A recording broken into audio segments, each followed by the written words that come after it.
दैनिक बहुजन सौरभ, बहुजनों के सांस्कृतिक तथा सामाजिक आंदोलन का मुख्य पत्र। नमस्ते, जय भीम। मैं एडवोकेट डॉक्टर सिद्धार्थ कांबले, दैनिक बहुजन सौरभ का मुख्य संपादक। मित्रों, मैंने आज एक वीडियो देखा, मुझे बड़ा ये लगा। हम लोग जनरली ध्रुव राठी का वीडियो हम देखते हैं, काफ़ी अच्छा वीडियो होता है और वो पूरे इंफॉर्मेटिव होता है और उसके बाद में उनका जो फ्लो है और जिस तरीक़ा से समझाने की ताकत है उनमें, वो इस रियली मतलब बियॉन्ड द इमेजिनेशन, बहुत अच्छा वीडियो रहता है। आज उसी का मैं वीडियो में से कुछ बातें मैं आपको बताऊंगा। उन्होंने कहा कि 140 साल के बाद में इस देश में और ये पूरे कॉन्टिनेंट में एक ऐसे वेवलेंथ आने की ज़रूरत है, मतलब इतना हॉट वेव्स आएगी कि पिछले वक्त जब सबसे 140 साल पहले आई थी तब काफ़ी लाखों की संख्या में लोग मर गए थे। पंछी ये वो सब तो बाकी तो छोड़ ही दीजिए, लेकिन इतने लोग बड़े पैमाने में मरे। और आज वही इंडिकेशंस दिल्ली में 49 डिग्रीज, नागपुर इधर उधर सब तरफ में 48, 49 के इसमें चले गए। यदि यार यही कंटिन्यू रहा, और आज का भी हमारे यहाँ का नागपुर का तो वेदर ऐसा गंदा था कि ऐसा लग रहा था कि कुछ थक गए, ऐसा लग रहा था कि दोपहर में निकलना ही नहीं। और दोपहर में इतना ये अनईजी हो रहा है। मैं हम लोगों को तो अभी जो भी है वो तो उससे तो अपने को निपटना पड़ेगा, लेकिन हो सके तो अवॉइड करिए दोपहर निकल में। और जो भी आपके पास में आजू बाजू में कुछ पेड़ हो गए छोटे मोटे हैं, वो पेड़ को पानी वानी दिया करो। सेकेंडली, आजू बाजू में जो भी रूम में या रूम के आजू बाजू में भी कुछ हो गए तो कुंडिया रखो, पानी डालो। बोरा होगा जो शुगर का बोरा होता है, उसमें ऐसे भिगा के रखो चारों तरफ में। और हो सके तो ये 6 महीने का वेव है, उसको किसी ना किसी हालत से निकालो अच्छे से। फॉर्चुनेटली हमारे यहाँ अभी रेन तो थोड़ा सा पानी है ज़मीन में, फिर भी इस वक्त अभी रेनफॉल्स बहुत लेट होने की संभावना है और मिनिमम से भी कम होने की संभावना है। जब पानी नहीं रहेगा तो हमारे हालत क्या होगी ये नहीं मालूम। लेकिन फॉर्चुनेटली हमारे यहाँ अनाज के काफ़ी भंडार है, तो 4-6 महीना तो हम लोग कैसे भी पुल ऑन कर लेंगे। तो ये जो वेवलेंथ है उसका नाम है इल लेनो। ये काफ़ी पॉपुलर नाम है और काफ़ी लोग ये सोच रहे हैं और बड़े बड़े साइंटिस्ट लोगों ने भी आप लोगों को ये दर्शाया है कि इस तरीक़ा से यदि यार वेवलेंथ आएगी तो इंडिया को बहुत ज़्यादा उसको ये पहुँचेगा, उसका झटका पहुँचेगा, या शायद उनको सफ़रर में इंडिया बहुत रहेगा। यही नहीं तो पूरा यूरोप भी उसमें सफ़रर है। तो उसकी वो फिलॉसफी वगैरह के बारे में हम लोग अभी आपको डिटेल में बताने की ज़रूरत नहीं, क्योंकि वो सब टेक्निकल बातें हैं और वो सब आपको ज़्यादा डिटेल चाहिए तो ध्रुव राठी का आप वीडियो देख लीजिए। आज सेकेंडली जब आरएसएस के राम माधव वहाँ से तो बहुत ज़ोर की बातें करके गए, जब उनके ये भी नहीं समझता कि हम लोग कैसे बातें और कहाँ करना चाहिए।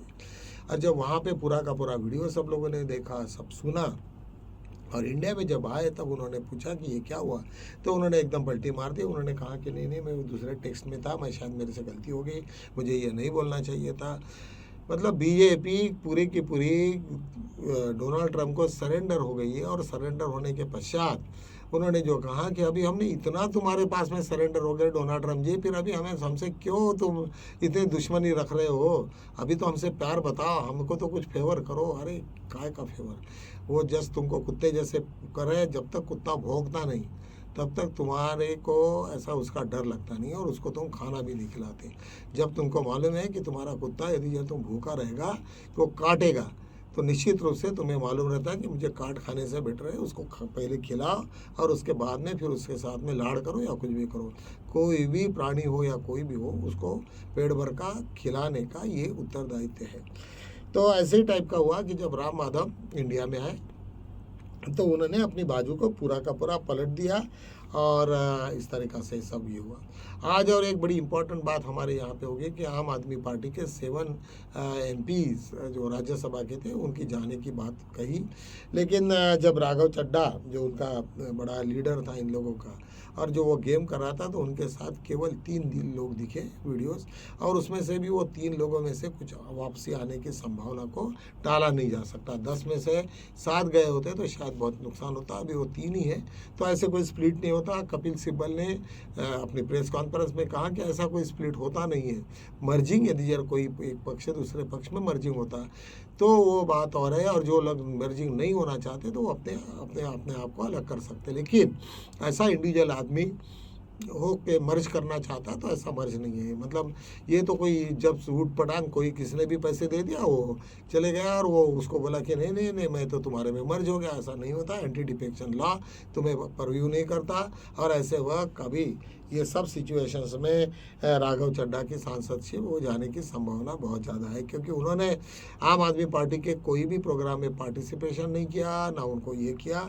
और निश्चित रूप से अभी देखते हैं कि बीजेपी उसको कितना ये देते हैं, चांस देते हैं या नहीं देते। लेकिन ये तो बात अभी तय हो गई कि जब भी कभी अभी स्पीकर के पास में ये मसला जाएगा उसको डिस्क्वालिफिकेशंस के लिए, तो वो वैकेंसी होगी, फिर उसका रिक्रूटमेंट होगा। अभी जो 2 लोग उनके साथ में थे वो भी भागने की कोशिश करेंगे, क्योंकि किसको भी इतनी बड़ी एमपी का पोस्ट उसमें से डिनाई करने का या छोड़ देने का ये कभी होता नहीं है। ऐसा कैसा किन लोगों ने, इवन बीजेपी इतना बड़ी ये लोग हैं उनके पास में, लेकिन इतनी सादी उनको जानकारी नहीं रहना, ये भी बड़ा आपस में बड़ा एक डिस्कशन का सब्जेक्ट है। मुझे लगता है कि इसमें बहुत ज़रा वो घौर में फंस गए वो, और जिस तरीक़ा से वो गेम करने की इच्छा कर रहे थे वो गेम कुछ पूरा होगा नहीं है। इस तरीक़ा से ये होगा। एक राहुल गांधी का एक बहुत बड़ा ट्वीट है जिसके ऊपर में संपूर्ण देश में एक बड़ा आक्रोश हो गया।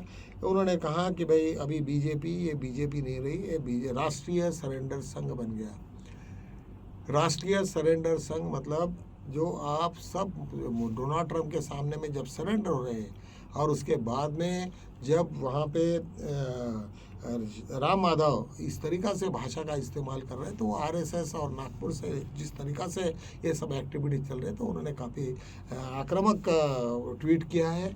और ट्वीट में बोला है कि ऐसे टाइप का यदि यार होता है और सरेंडर होता है, ये इस पूरे हमारे इतिहास में ऐसा कभी हुआ नहीं और होगा नहीं। लेकिन ये बीजेपी ने जिस तरीक़ा से ये सब पूरे इसको बैकफुट पे लाया है, वो निश्चित रूप से बहुत बड़ा ये है। यही नहीं तो आज वेस्ट बंगाल के इलेक्शंस में जिस तरीक़ा से बम्पर वोटिंग हुआ, उसका ये कयास लगाया जा रहा है कि बीजेपी को काफ़ी उसमें से नुकसान होने की संभावना है। और सुप्रीम कोर्ट में भी यही संभावना है, और सभी जगह पे यही मान रहे हैं कि वो शायद इस वक्त उनको या ये नुकसान होने की संभावना को ये नहीं नकारा नहीं जा सकता। तो मुझे लगता है कि ये सब चीज़ें जो आज देश में जिस तरीक़ा से चल रहे हैं, वो निश्चित रूप से बीजेपी को कुछ परेशान करने वाली है। सेकेंडली, बीजेपी के ऊपर में प्राइम मिनिस्टर के ऊपर में नरेंद्र मोदी के ऊपर में जिस तरीक़ा से लोगों का आक्रोश है, और जिस तरीक़ा से रोज़ उनकी मिमिक्री और ये अलग अलग जगह पे हो रही है, इसका ही मतलब है कि उनकी पॉपुलैरिटी इतनी डाउन हो गई। और मुझे ये एक बात की बड़ी ये समझ में नहीं आ रही कि इतना बड़ा आरएसएस ऑर्गेनाइजेशंस वो मोदी जी को ये 1 मैन आर्मी करके उनको पाल रही है। यदि यार वो बीजेपी अभी दोबारा कोई लीडर को बनाए तो मोदी की गैप कैसे भरेगी। और मोदी को इतना डैमेज कर दिया, इतना डैमेज हो गया कि मुझे लगता है कि भी मोदी का नाम भी लोग लेने से ये हो गए। और 20 इतने सालों में, आज 12-13 सालों में मोदी के अलावा, ये तो उससे भी ज़्यादा समय से जब वो चीफ मिनिस्टर थे, मोदी का नाम लिए बगैर होता नहीं था इनका। लेकिन अभी मोदी का नाम लेने से उनका नुकसान हो रहा है। यदि यार ये सिचुएशन आता है तो निश्चित रूप से बीजेपी को काफ़ी मात्रा में उसका ये होगा, और नए नाम का फिर दोबारा शुरू करना, उसमें बीजेपी का काफ़ी नुकसान होने की संभावना है। जब डाउनफॉल होगा तो इतनी बुरी तरीक़ा से बीजेपी का डाउनफॉल होगा कि कोई रहने वाली, मतलब सब लोग भाग के चले जाएंगे, सब लोग बोलेंगे कि नहीं, बीजेपी के साथ में रहना मतलब तो बस सुसाइडल है। ऐसे टाइप का भी माहौल अभी दिख रहा है, लेकिन आने वाले दिनों में तो और भी ज़्यादा बढ़ने की संभावना है। तो चलो आज हम यही ख़त्म करते हैं, कल मिलेंगे नए मुद्दों के साथ में। तब तक के लिए जय भीम।